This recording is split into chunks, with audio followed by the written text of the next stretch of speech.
America, Iran మధ్య కాల్పుల విరమణ ఒప్పందం పొడిగించిన కొన్ని గంటలకే కీలక పరిణామం చోటు చేసుకుంది. హార్ముజ్ జలసంధిలో 2 నౌకలపై ఇరాన్ దాడి చేసింది. ఈ దాడిలో ఒక కంటైనర్ నౌక దెబ్బతిన్నట్లు తెలుస్తుంది.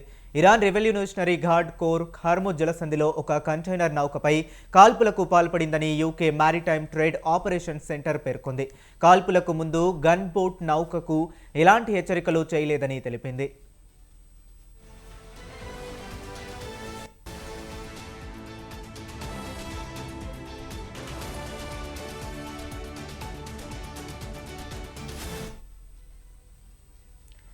కాల్పుల్లో నౌకకు నష్టం వాటిల్లిందని, ఇందులో ఎవరికీ గాయాలు కాలేదని స్పష్టం చేసింది. ఈ ఘటన జరిగిన కొద్దిసేపటికే ఒక రవాణా నౌకపై కూడా ఇరాన్ కాల్పులు జరిపిందని తెలిపింది.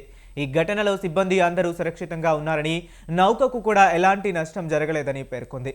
కంటైనర్ నౌకపై దాడిని ఇరాన్ మీడియా కూడా ధృవీకరించింది.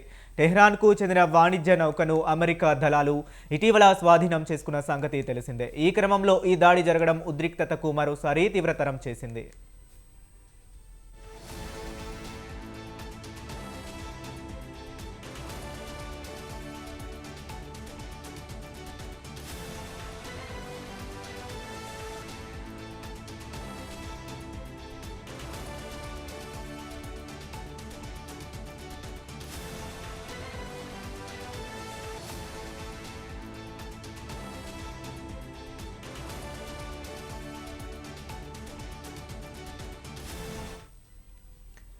ఇక అమెరికా, ఇరాన్ మధ్య కాల్పుల విరమణ ఒప్పందం పొడిగించిన కొన్ని గంటలకే కీలక పరిణామం చోటు చేసుకుంది. హార్ముజ్ జలసంధిలో 2 నౌకలపై ఇరాన్ దాడి చేసింది.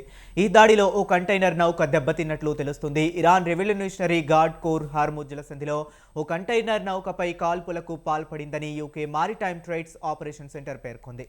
కాల్పులకు ముందు గన్ బోట్ నౌకకు ఎలాంటి హెచ్చరికలు చేయలేదని తెలిపింది.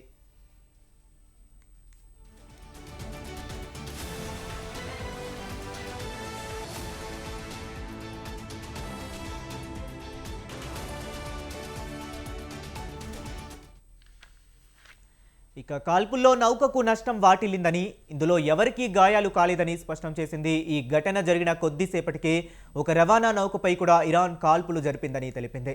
ఈ ఘటనలో సిబ్బంది అందరూ సురక్షితంగా ఉన్నారని, నౌకకు కూడా ఎలాంటి నష్టం జరగలేదని పేర్కొంది. కంటైనర్ నౌకపై దాడిని ఇరాన్ మీడియా కూడా ధృవీకరించింది.